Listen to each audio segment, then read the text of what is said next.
Hello and welcome to Mahamaya selection. आपका बहुत बहुत स्वागत है हमारे चैनल पे। और आज आप हमारे साथ जुड़ चुके हैं टेरिटोरियल आर्मी रिक्रूटमेंट 2021 के प्रैक्टिस बैच में, जहां हम करने वाले हैं टेरिटोरियल आर्मी के प्रीवियस ईयर पेपर्स पर प्रैक्टिस। और आज जो हमारे पास पेपर है वो फरवरी 2019 का पेपर है। 2019 फरवरी में जो टेरिटोरियल आर्मी के लिए एग्ज़ाम्स हुए थे उसका पेपर हम आज आपके लिए उसका सॉल्व्ड पेपर हम लेकर आए हैं। तो चलिए देखते हैं कि आज हमारे पास पेपर में क्या है। आज हमारे पास जो पेपर में सेक्शन है वो जनरल अवेयरनेस का सेक्शन है। जनरल अवेयरनेस जो कि बहुत ही इम्पॉर्टेंट है टेरिटोरियल आर्मी रिक्रूटमेंट की बात करें, क्योंकि इसके पेपर 2 में जो जनरल अवेयरनेस है वो बहुत सारे 50 सवाल 50 क्वेश्चंस 50 मार्क्स के आपसे जनरल अवेयरनेस से पूछे जाते हैं। और इसमें बहुत सारे ऐसे जैसे टॉपिक्स जो जनरल अवेयरनेस के हैं, history, polity, geography, Indian geography, world geography, ये सारे ऐसे टॉपिक्स हैं जिनसे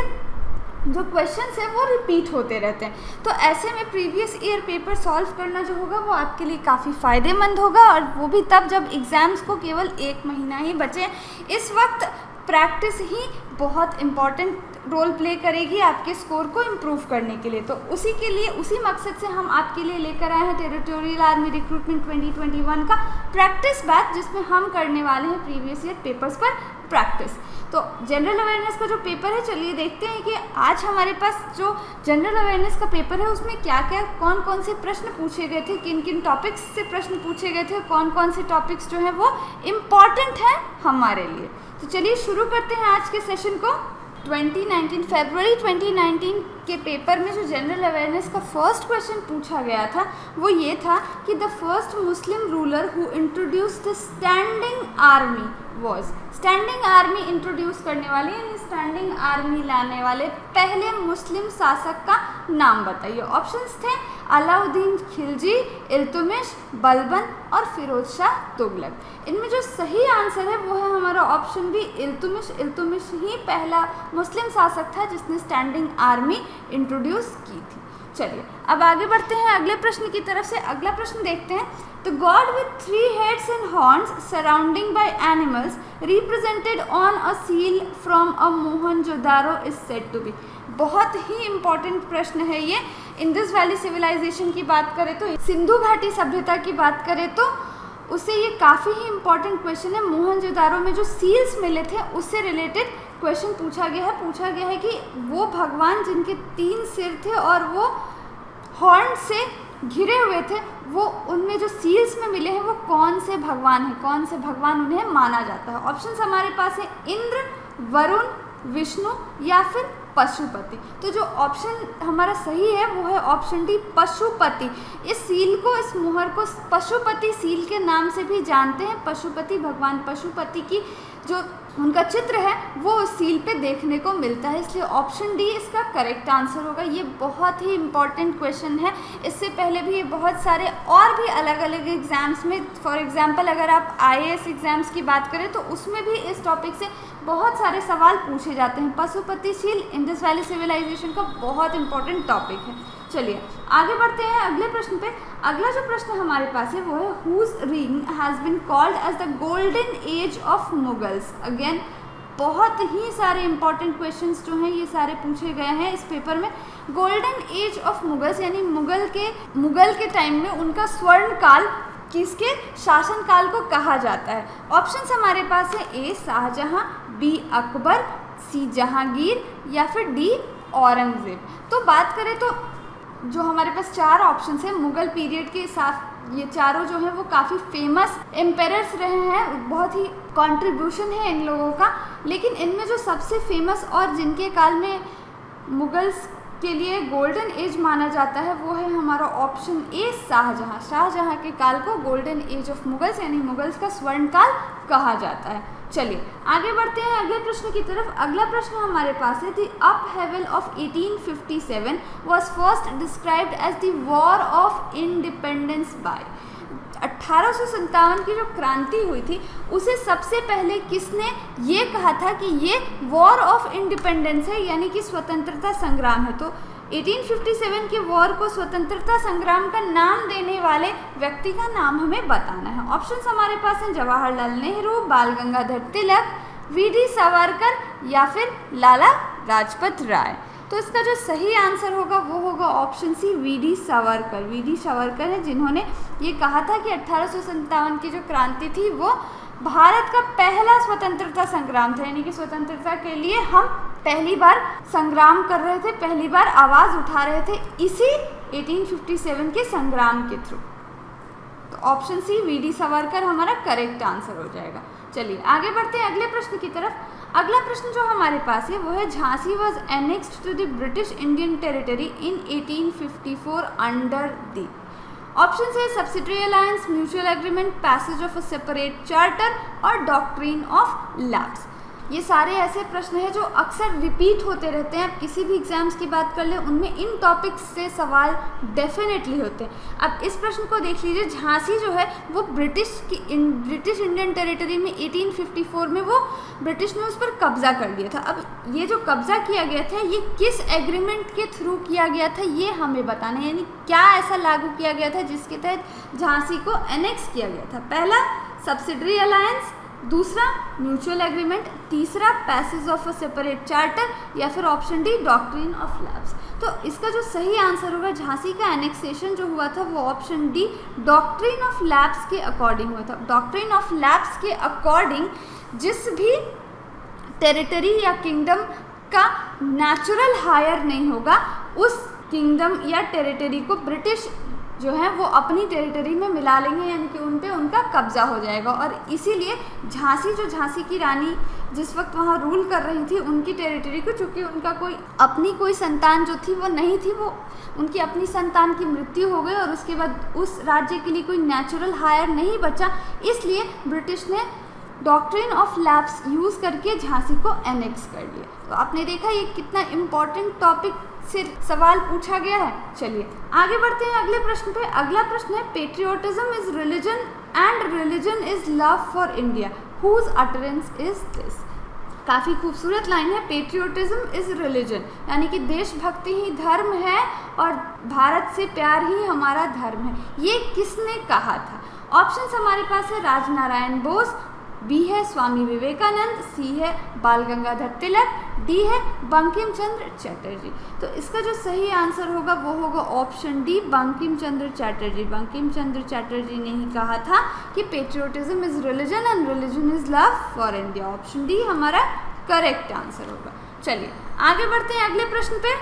अगला प्रश्न जो हमारे पास है वो है, the notable feature of civil disobedience movement of Mahatma Gandhi was. Again Indian history से, इंडियन नेशनल मूवमेंट से काफ़ी इंपॉर्टेंट सवाल। सिविल डिसोबीडियंस मूवमेंट यानी कि सविनय अवज्ञा आंदोलन जो महात्मा गांधी ने लॉन्च किया था उसकी जो सबसे नोटेबल फीचर थी वो क्या थी? Option A picketing of shops, option B mass strike, option C arrest of 1000 persons या option D wide participation of women.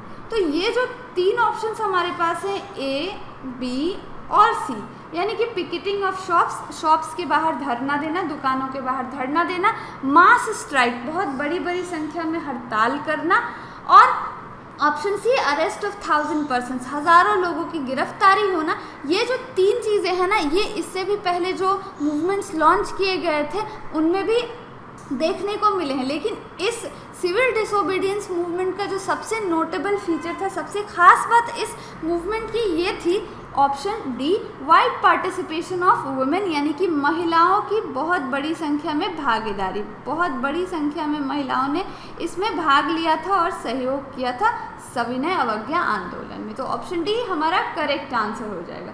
चलिए आगे बढ़ते हैं अब अगले प्रश्न पे। अगला प्रश्न हमारे पास है, which one of the following is not a mosquito borne disease.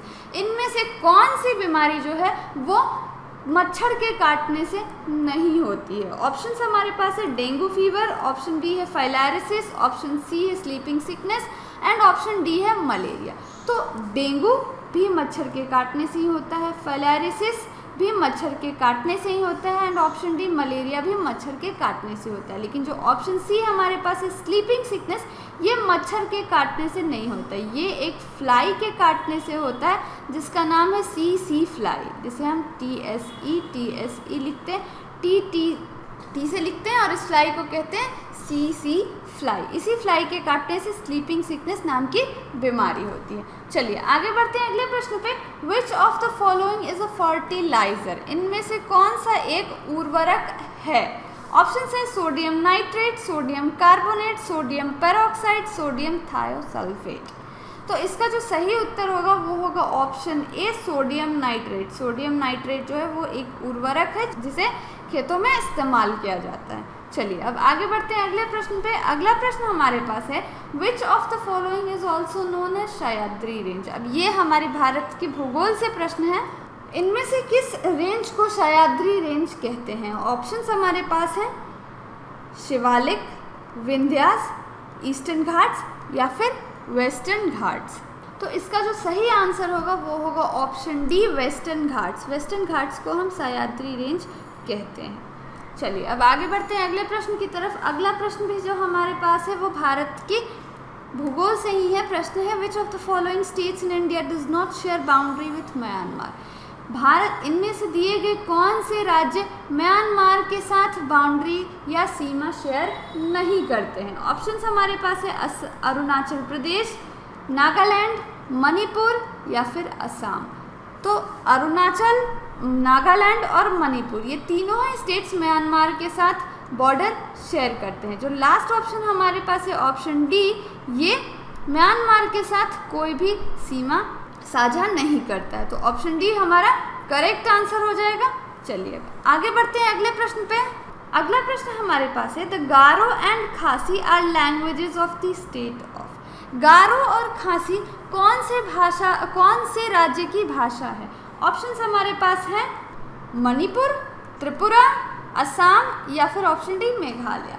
तो गारो एंड खासी जो है वो ऑप्शन डी मेघालय की भाषा है, और ऐसा इसलिए क्योंकि गारो और खासी जो है वो मेघालय की ट्राइब्स के भी नाम है। ट्राइब्स और यहाँ पे पहाड़ी भी है इस नाम से। गारो और खासी ऐसी पहाड़ियाँ भी हैं जहाँ पे इसी नाम के ट्राइबल पीपल यानी कि आदिवासी जनजाति रहती है, और ये भाषा भी मेघालय की ही है। सो गारो एंड खासी बहुत ही इंपॉर्टेंट टॉपिक है। मेघालय या नॉर्थ ईस्टर्न स्टेट्स की बात करें तो ज्योग्राफी में ये मेघालय से रिलेटेड है।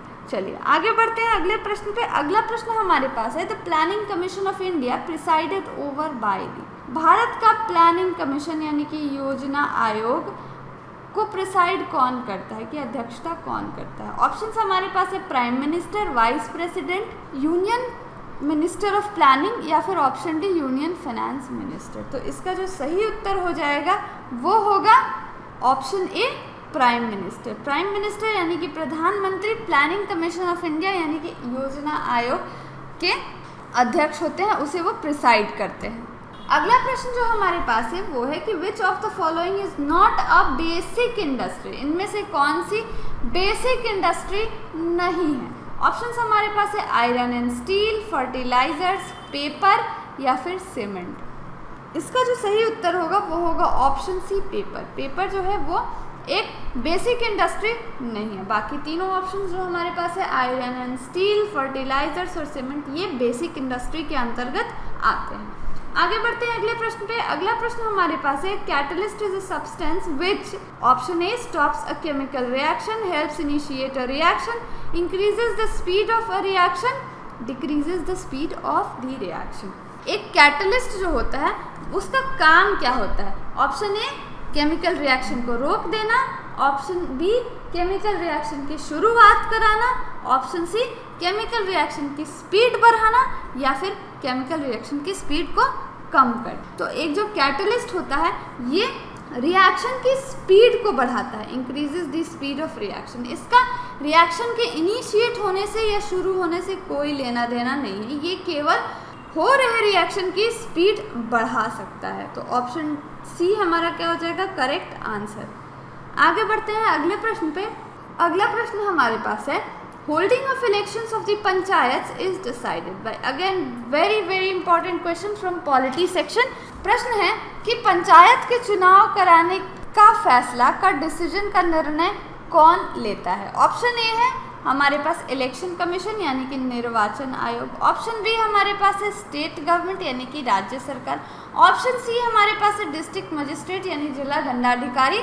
और ऑप्शन डी है हमारे पास यूनियन गवर्नमेंट। ठीक है, तो पंचायत के जो इलेक्शंस होते हैं, आप पंचायत की बात करें या म्यूनिसिपैलिटी यानी कि नगर पालिका की बात करें, तो ये दोनों ही जो इसके इलेक्शंस होते हैं इसकी जिम्मेदारी राज्य सरकार पर होती है। और राज्य सरकार उसके लिए स्टेट इलेक्शन कमीशन बनाता है यानी राज्य निर्वाचन आयोग बनाता है, जो इसके काम को देखती है और पंचायत और म्यूनिसिपल के इलेक्शंस कंडक्ट करवाती है। तो यहाँ पे ऑप्शन बी जो है वो हमारा करेक्ट आंसर हो जाएगा, ऑप्शन बी। चलिए अब आगे बढ़ते हैं अगले प्रश्न पे।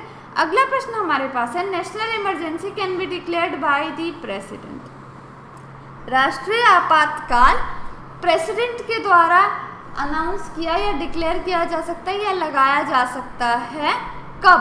On the recommendation of the prime minister, on the recommendation of the parliament, on his own, on the recommendation of the council of minister.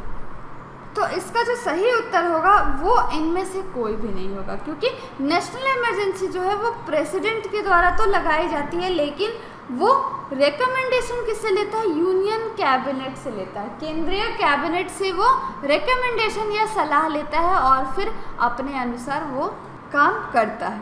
चलिए अब आगे बढ़ते हैं अगले प्रश्न पे।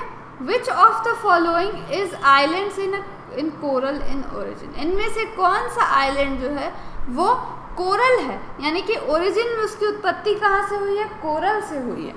ऑप्शंस देख लेते हैं, रामेश्वरम, निकोबार, अंडमान, लक्षद्वीप। तो इसका जो सही आंसर होगा वो होगा ऑप्शन डी, लक्षद्वीप। अगला प्रश्न जो हमारे पास है वो है William Harbury is known for the discovery of. William Harbury को किस चीज़ की खोज के लिए जाना जाता है? काफ़ी इंपॉर्टेंट क्वेश्चन है अगेन। ऑप्शंस हमारे पास है blood circulation, blood clotting, respiration, digestion. तो इसका जो सही आंसर होगा वो होगा ऑप्शन ए, ब्लड सर्कुलेशन। और ब्लड सर्कुलेशन की खोज किसने की थी? विलियम हार्बरी ने ब्लड सर्कुलेशन की खोज की थी। तो ऑप्शन ए हमारा करेक्ट आंसर होगा। अब आते हैं अगले प्रश्न पे। अगला प्रश्न जो हमारे पास है वो है a social security agreement was signed on March 4, 2013 by overseas affairs minister Viola Ravi and Paolo D. Scadura Cabral Portas, the foreign minister of। प्रश्न है हमारे पास कि एक सोशल सिक्योरिटी सामाजिक सुरक्षा एग्रीमेंट 4 मार्च 2013 को साइन की गई थी। और साइन किसने किया था? तो साइन किया था भारत के विदेश मंत्री व्याला रवि ने, और साथ ही साथ एक और देश के फॉरेन मिनिस्टर ने भी इस एग्रीमेंट को साइन किया था। तो हमें उस देश का नाम बताना है जिसके प्राइम मिनिस्टर ने ये एग्रीमेंट साइन किया था। ऑप्शंस हमारे पास है स्पेन, बेल्जियम, पुर्तगाल, फ्रांस। तो इसका जो सही आंसर हो जाएगा वो हो जाएगा ऑप्शन सी, पुर्तगाल। आगे बढ़ते हैं अगले प्रश्न पे। अगला प्रश्न जो हमारे पास है वो है put, achieve and trade. PAT scheme जो है वो किससे संबंधित है? पैट स्कीम इनमें से किससे संबंधित है? ऑप्शंस हमारे पास है education, global warming, energy efficiency या फिर भारत निर्माण। तो इसका जो सही उत्तर होगा वो होगा ऑप्शन सी, एनर्जी एफिशिएंसी, यानी कि ऑप्शन सी हमारा करेक्ट आंसर एनर्जी एफिशिएंसी से रिलेटेड पैट स्कीम है। आगे बढ़ते हैं अगले प्रश्न पे। London will host which of the following sporting events. इनमें से कौन से स्पोर्टिंग इवेंट्स को लंदन अपने देश होस्ट करने वाला है? ऑप्शन है 2018 विंटर ओलंपिक्स, ऑप्शन बी है 2017 IAAF world championship in athletics, option D है 2018 Commonwealth games and option D है 2016-2020 वर्ल्ड कप। क्वेश्चन का जो सही आंसर होगा वो होगा option B, 2017 IAAF world championship in athletics. आगे बढ़ते हैं अगले प्रश्न पे। अगला प्रश्न हमारे पास है the first ever day night full combat and fire demonstration was conducted by Indian air force at the Pokhran range in Rajasthan on February 22, 2013। It is called. पहली बार दिन और रात में भी एक डेमोन्स्ट्रेशन हुआ इंडियन एयरफोर्स का, कहाँ? पोखरान रेंज राजस्थान में। तो उस एक्सरसाइज यानी कि युद्ध अभ्यास का नाम आपको बताना है। ऑप्शन है हमारे पास इंदिरा एक्सरसाइज, मालबार युद्ध अभ्यास या फिर ऑप्शन डी आयरन फिस्ट। तो इसका जो सही आंसर हो जाएगा वो हो जाएगा ऑप्शन डी, आयरन फिस्ट इसका करेक्ट आंसर होगा। चलिए आगे बढ़ते हैं अगले प्रश्न पे। अगला प्रश्न है 1000 kilometre long Dabhol Bangalore pipeline recently is in. 1000 kilometre लंबा दाभोल बैंगलोर पाइपलाइन जो था वो लगने वाला था, तो वो दाभोल में वो लगने वाला था। तो हमें ये बताना है कि दाभोल है कहाँ। ऑप्शन हमारे पास है केरला, गोवा, महाराष्ट्र और गुजरात। ऑप्शन सी जो है वो बिल्कुल करेक्ट आंसर है। ऑप्शन सी महाराष्ट्र बिल्कुल सही जवाब। आगे बढ़ते हैं अगले प्रश्न पे। Sitar legend Ravishankar was posthumously awarded the best world music album trophy for. Sitar legend Ravishankar को हाल ही में एक अवार्ड से नवाजा गया है। जिस एल्बम के लिए उन्हें ये अवार्ड मिला है उस एल्बम का नाम हमें बताना है। ऑप्शन है the living room sessions part 1, set fire to the rain, making mirrors, we found love. तो इसका जो सही आंसर होगा वो होगा option A, question number 25। Option A will be the correct answer. So this is all for this video. Hope कि आपको ये वीडियो अच्छी लगी होगी और आपने इससे बहुत कुछ सीखा होगा। अगर आपको ये वीडियो अच्छी लगी तो इसे लाइक करें और अपने फ्रेंड्स के साथ शेयर करें और ऐसे ही हमारे साथ प्रैक्टिस करते रहें। Thank you for watching and see you in the next video. Till then, keep working hard.